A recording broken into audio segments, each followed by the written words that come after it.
असदुद्दीन ओवैसी के बयान में पढ़ रहा था आपके बारे में, वो आपको कहते हैं ये आरएसएस अन्ना है, ये कांग्रेसी नहीं है, असली आरएसएस निक्कर वाले हैं। मैं ये भी कहा था लिक्कर पार्टी निक्कर पार्टी एक हो गई।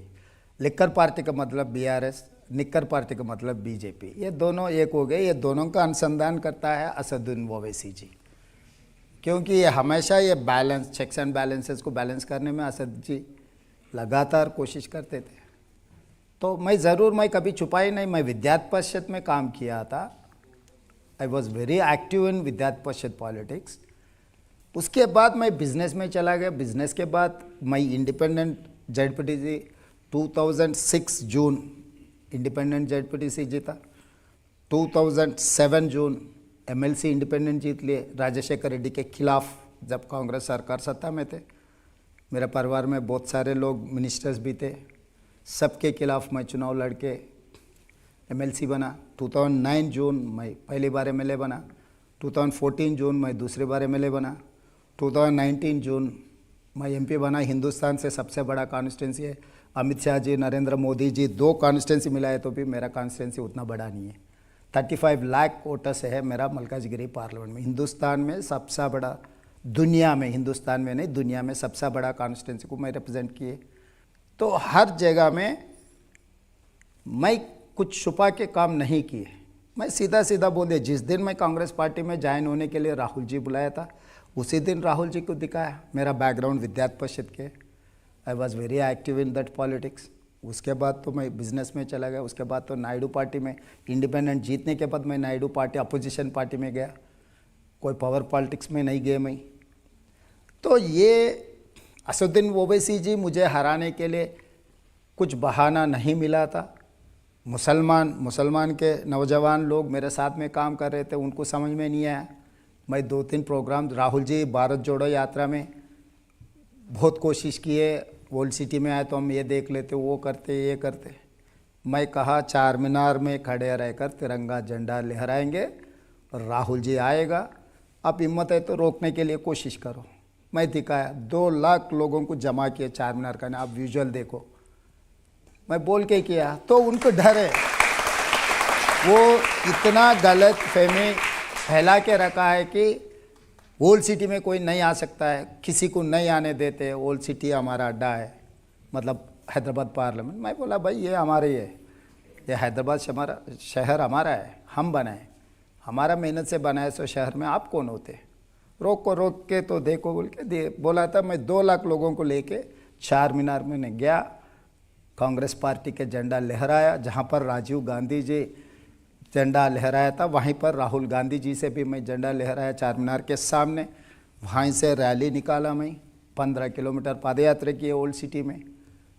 तब उनको ये लग गए कि सबको मैं डरा के चला सकता हूँ, ये क्यों नहीं डर रहा है। आपने भी डरा दिया, आपने कहा अचकंद के नीचे निक्कर है। मैं बहुत सारे बोले, अभी क्या बोलूं। शेरवानी के नीचे निक्कर है, पैजामा नहीं है बोल के बोला था। मैं वो बात कहा था, भाई आपको पैजामा ही नहीं है, मुझे क्या बोल रहा है। अगर निक्कर डालना है तो मैं बराबर दिखा के निक्कर डालूंगा, छुपा के नहीं डालूंगा। लेकिन राहुल गांधी के बारे में ज़्यादातर लोग ये कहते हैं कि वो किसी से मिलते नहीं, किसी से ज़्यादा बात नहीं करते। आपने कैसे फिट कर लिया राहुल गांधी को? रजत शर्मा जी, मैं एक बात कहना चाहता हूँ। राहुल जी को जो मेरा ऑब्जर्वेशन है, मेरा पॉइंट ऑफ व्यू, बाकी लोगों का क्या ऑब्जर्वेशन है, क्या एक्सपीरियंस है, मुझे पता नहीं। ज़्यादा से ज़्यादा लोग 99% राहुल जी मिलते ही कुछ ना कुछ पोजीशन खींच लेके जाने के लिए जाते, कुछ दरखास्त लेके जाते। भाई मेरे को पीसीसी अध्यक्ष होना, या आईसीसी सेक्रेटरी होना, नहीं तो मुख्यमंत्री होना, नहीं तो मंत्री होना। 2 मिनट के बाद उनको समझ में आता है ये क्या एजेंडा लेकर आया। पर्सनल एजेंडा रहा तो 2 मिनट के बाद बात करने को क्या रहता है, अच्छी बात मैं देखूंगा बोल के भेज देता है। अगर पब्लिक के एजेंडा लेकर, कुछ पॉलिसी लेकर, कुछ पार्टी के एक्टिविटी के प्रोग्राम लेकर आप जाके बैठे तो राहुल जी सुनने के लिए तैयार है। पहली बार मेरा मीटिंग हुआ था 10 मिनट के लिए, मैं गया, सबके जैसा मैं भी पार्टी में आ रहा हूँ, कुछ पोजीशन पूछने के लिए आ रहे बोल के समझा था राहुल जी। मुझे पूछे थे आप क्या लेना चाह रहे हैं। मैं बोला आगे 25 साल आपके साथ तो चलना है, अभी क्या पूछ के लेऊँ मैं, अभी तो पूछ के लेने के लिए नहीं आया। अगर हम लोग साथ में चलना है तो ये प्रोग्राम लेके चलना है, अगर ये पॉलिसी लेके अगर आगे गए तो कुछ कर सकते हैं। मैं कुछ आइडियाज़ मेरे का था पार्टी के बारे में, जो आउटसाइड ऑब्जर्वर मैं कुछ कांग्रेस के बारे में कुछ मेरा ऑब्जर्वेशन है मैं वो दिखाया था, उनके बारे में भी कुछ मेरा ऑब्जर्वेशन है वो दिखाया था। वो मीटिंग ऐसा चले गए 1.5 घंटा हो गए, बाहर आनंद शर्मा जी, शीत जी, बहुत सारे लोग खड़े रहते, सबको रोक के मेरे से बात किए थे। फिर ये क्या कह सकते हैं राजेश शर्मा जी, 10 मिनट का मीटिंग 1.5 घंटा हो गया। इसका मतलब राहुल जी का ने जब पर्सनल एजेंडा लेकर गए तो 1 मिनट 2 मिनट में मीटिंग खत्म होती। जनता की एजेंडा लेकर, पार्टी का एजेंडा लेकर अगर आप गए तो आपको कोई दिक्कत नहीं है, वो ज़्यादा टाइम देंगे। आके अलंकार और कौशल जी इशारा करते थे, अरे टाइम हो गया, बाकी के लोग हैं, तो भी राहुल जी सुनने के लिए तैयार है।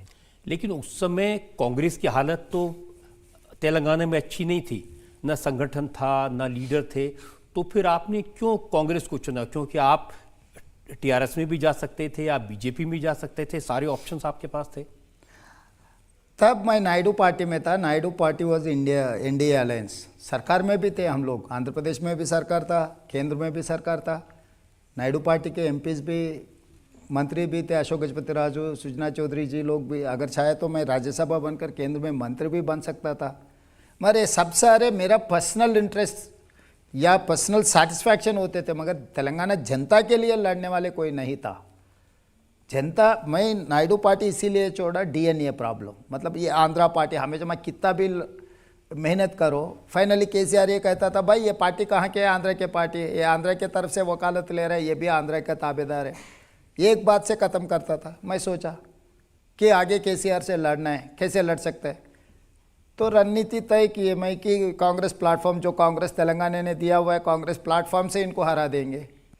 तो कांग्रेस प्लेटफॉर्म, कांग्रेस जब जिस दिन मैं एमएलसी इंडिपेंडेंट जीत लेते तब Naidu was in a bad position in opposition, मतलब 40 एमएलएस था, राजशेखर रेड्डी जी के जो दौरा चल रहा था, नायडू जी का कुछ नहीं था। तब भी मैं अपोजिशन पार्टी को चुन लिए कि जनता के तरफ लड़ने के लिए। 2017 जब मैं नायडू पार्टी छोड़ने के लिए राजी हो गया था, मैं पावर पॉलिटिक्स में बीजेपी में या नहीं तो केसीआर के पावर इसमें नहीं गया था। मैं opposition party, Congress was very weak in that time, central and state, तो मैं जनता के तरफ से लड़ना चाह रहा था, मैं नेता बनना चाह रहा था, मैं इलेक्टेड रिप्रेजेंटेटिव बनने के लिए कोशिश नहीं की है, मैं मंत्री बनने के लिए कोशिश नहीं की है। मैं लीडर को और इलेक्टेड रिप्रेजेंटेटिव को फ़र्क है, मैं लीडर बनना चाह रहा था। इसीलिए लीडर बनना है तो प्लेटफॉर्म होना है, प्लेटफॉर्म होना है तो जनता की आवाज़ बनना है।